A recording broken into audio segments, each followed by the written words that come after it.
विधान परिषदेच्या स्थानिक स्वराज्य संस्था मतदारसंघातून निवडणुकीच्या जागा वाटपावरून महायुतीत रस्सीखेच पाहायला मिळाली। उपमुख्यमंत्री एकनाथ शिंदे यांनी जास्त जागांची मागणी केल्यामुळे हा जागा वाटपाचा तिढा सुटत नव्हता। महायुतीनं अखेर आपला हा जागा वाटपाचा तिढा सोडवलाय। उपमुख्यमंत्री एकनाथ शिंदे यांची अधिक जागांची मागणी भाजपने मान्य केलेली नाहीये। विधान परिषदेच्या स्थानिक स्वराज्य संस्थांच्या मतदारसंघातील 17 पैकी 11 जागांवरील उमेदवारांची यादी भाजपने रविवारी जाहीर केली। त्यांना राजकीय वर्तुळात सगळ्यांच्याच भुवया उंचावल्यात। 4 मतदारसंघात पक्षासाठी अनेक वर्ष घाम गाळणाऱ्या निष्ठावंतांच्या पदरी पुन्हा एकदा निराशा आली आहे। पक्षात आलेल्या 4 आयारामांना भाजपने थेट विधान परिषदेचं दार खुलं केलंय। कोण आहेत ते 4 आयाराम? महायुतीचा फॉर्म्युला नेमका काय आहे ते सगळं आपण या व्हिडिओच्या माध्यमातून सविस्तर जाणून घेऊयात। नमस्कार, मी कोमला चरेकर आणि तुम्ही पाहत आहात महाराष्ट्र टाइम्स ऑनलाईन। या व्हिडिओला सुरुवात करण्यापूर्वी एक महत्त्वाची आठवण, महाराष्ट्र टाइम्सचं YouTube चॅनल तुम्ही अजूनही सबस्क्राइब केलं नसेल तर ते लगेच करा। सगळ्यात आधी आपण समजून घेऊयात महायुतीचं जागा वाटपाचं गणित। विधान परिषदेच्या एकूण 17 जागांसाठी ही निवडणूक होते। जागा वाटपासाठी अनेक बैठकांनंतर महायुतीमध्ये अखेर संमती झाली आणि हा फॉर्म्युला ठरलाय। भारतीय जनता पक्ष हा 11 जागांवरती, शिवसेना 4 तर राष्ट्रवादी काँग्रेस 2 जागा लढणार आहे। या फॉर्म्युल्यानुसार भाजपने तातडीने आपल्या 11 उमेदवारांची अधिकृत यादी जाहीर करून टाकली आहे। हे 11 उमेदवार कोण आहेत ते आणि त्यांचा मतदारसंघ जाणून घेऊया। अहिल्यानगर मतदारसंघातून प्राजक्त तनपुरे, भंडारा गोंदियामधून अविनाश ब्राह्मणकर, अमरावतीतून प्रवीण पोटे पाटील, सांगली सातारामधून धैर्यशील कदम, सोलापुरातून राजेंद्र राऊत, नांदेडमधून अमोर राजूरकर, वर्धा चंद्रपूर गडचिरोलीमधून अरुण लखानी हे सुप्रिया सुळे यांचे व्याही आहेत आणि ते उद्योगपती आहेत, तसंच ते भाजपचे पदाधिकारी सुद्धा आहेत। धाराशिव, लातूर, बीड या मतदारसंघातून बसवराज पाटील तर नागपूर या पोटनिवडणुकीसाठी राजीव पोद्दार, जळगावमधून नंदकिशोर महाजन, छत्रपती संभाजीनगर जालना मतदारसंघातून सुहास शिरसाट या यादीचं जर आपण बारकाईनं विश्लेषण केलं तर एक गोष्ट स्पष्ट होते की या 11 पैकी तब्बल 4 जागांवर भाजपनं अशा नेत्यांना उमेदवारी दिली आहे ज्यांची नाळ मूळची भाजपशी जोडलेली नव्हती। हे नेते इतर पक्षांमधून भाजपमध्ये आलेत आणि काही दिवसात किंवा काही महिन्यातच त्यांना आमदारकीचं तिकीट मिळालंय।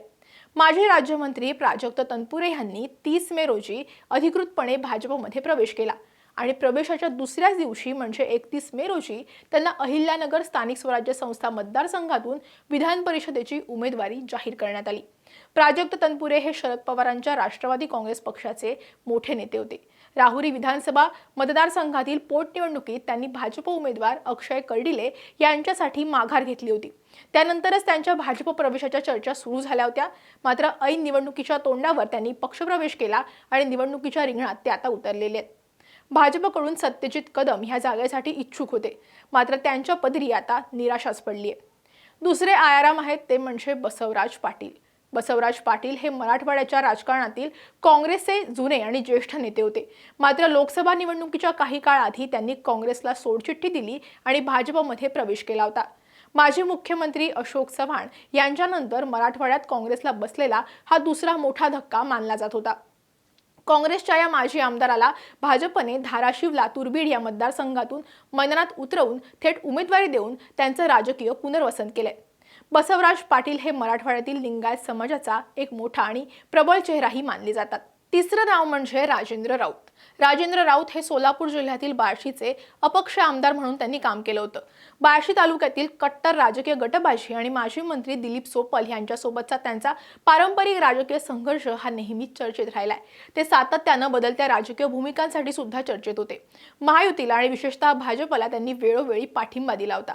आता भाजपनं त्यांना थेट आपल्या चिन्हावर विधान परिषदेची उमेदवारी देऊन अधिकृतपणे त्यांना भाजपच्या कोटात सामावून घेतलंय।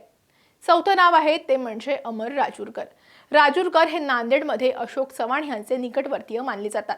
जेव्हा अशोक चव्हाण यांनी काँग्रेसचा राजीनामा दिला होता आणि भाजपमध्ये प्रवेश केला, त्यांच्या पावलावर पाऊल ठेवत 12 फेब्रुवारी 2024 रोजी अमर राजूरकर यांनी सुद्धा काँग्रेसच्या प्राथमिक सदस्यत्वाचा राजीनामा दिला होता।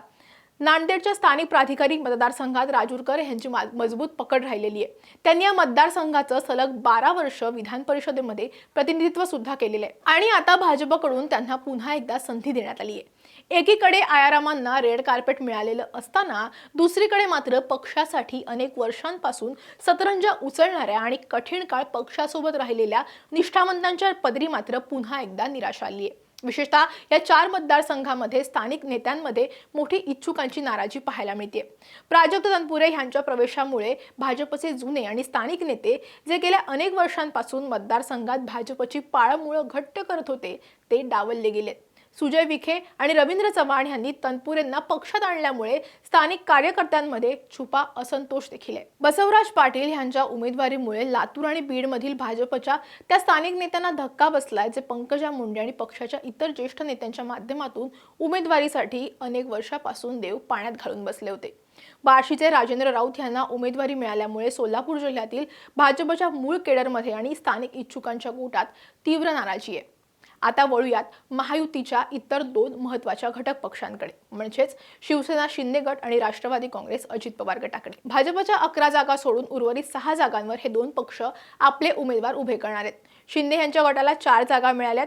एकनाथ शिंदे यांच्यासमोर पक्षातील बंडखोर आमदार, लोकसभा निवडणुकीत पराभूत झालेले नेते आणि पक्षाचे जुने पदाधिकारी यांना न्याय देण्याचं मोठं आव्हान होतं। ठाण्यासह नाशिक, परभणी आणि यवतमाळ विधान परिषदेची जागा ही त्यांच्या वाटेला आलेली आहे। ठाण्यातून रवींद्र फाटक, नाशिकमधून नरेंद्र दराडे, परभणी हिंगोलीमधून सईद खान आणि यवतमाळमधून दुष्यंत चतुर्वेदी यांना उमेदवारी शिवसेना पक्षाकडून जाहीर करण्यात आली आहे। राष्ट्रवादीला पुणे आणि रायगड रत्नागिरी सिंधुदुर्ग या 2 जागा मिळाल्या। यातील रायगड रत्नागिरी सिंधुदुर्ग ह्या जागेवर पक्षाचे प्रदेशाध्यक्ष सुनील तटकरे यांचे सुपुत्र अनिकेत तटकरे यांना उमेदवारी देण्यात आली आहे। तर पुण्याच्या जागेसाठी संजय काकडे यांचे सुपुत्र विक्रम काकडे यांना संधी देण्यात आली आहे। थोडक्यात सांगायचं झालं तर 2026च्या या विधान परिषद निवडणुकीमध्ये भाजपने इलेक्टिव्ह मेरिट म्हणजेच निवडून येण्याची क्षमता ह्या एकाच सूत्राला प्राधान्य दिल्याचं दिसतंय। त्यासाठी पक्षाची विचारधारा, जुनी निष्ठा आणि कार्यकर्त्यांचा रोष या सगळ्या गोष्टी बाजूला ठेवण्यात आल्यात। आयारामांना दिलेल्या ह्या संधीमुळे भाजप आगामी निवडणुका जिंकू शकेल का आणि नाराज झालेले निष्ठावंत कार्यकर्ते निवडणुकीत भाजपचं काम प्रामाणिकपणे करतील का हे पाहणं आता महत्त्वाचं असणार आहे। राजकारणातली बदलती समीकरणं पाहता भाजपने आयारामांना दिलेली संधी हा निर्णय योग्य आहे का? तुमच्या प्रतिक्रिया आम्हाला कमेंटमध्ये नक्की सांगा। व्हिडिओ आवडला असेल तर लाईक आणि शेअर करायला विसरू नका। असेच व्हिडिओ पाहण्यासाठी महाराष्ट्र टाइम्सचं यूट्यूब चॅनल सबस्क्राईब करा। आम्हाला इन्स्टा, फेसबुकवरती फॉलो करा आणि हा व्हिडिओ तुम्ही शेवटपर्यंत पाहिलात त्यासाठी धन्यवाद।